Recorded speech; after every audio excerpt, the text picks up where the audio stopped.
আমরা এই প্লাস অপশনে ক্লিক করে দিব।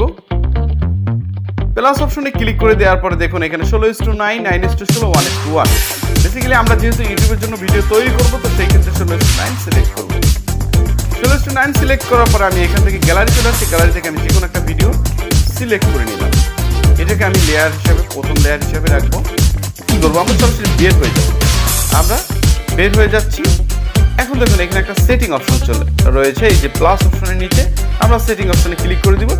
সেটিং অপশনে ক্লিক করে দেওয়ার পর দেখুন এখানে কিন্তু অনেকগুলো অপশন চলে আসছে। তো আমরা কি করব, আমরা উপরের দিকে টান দেব। উপরের দিকে যখন টান দেব তখন দেখুন এখানে নিচে একটা অপশন রয়েছে একদম শেষে, এই যে এটাতে ক্লিক করে দিলাম। এটাতে ক্লিক করে দেওয়ার পরে আবার দেখুন অনেকগুলো অপশন চলে আসছে।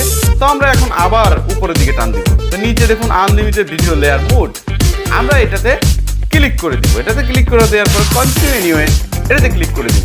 দেখুন এটা অন হয়ে গেল।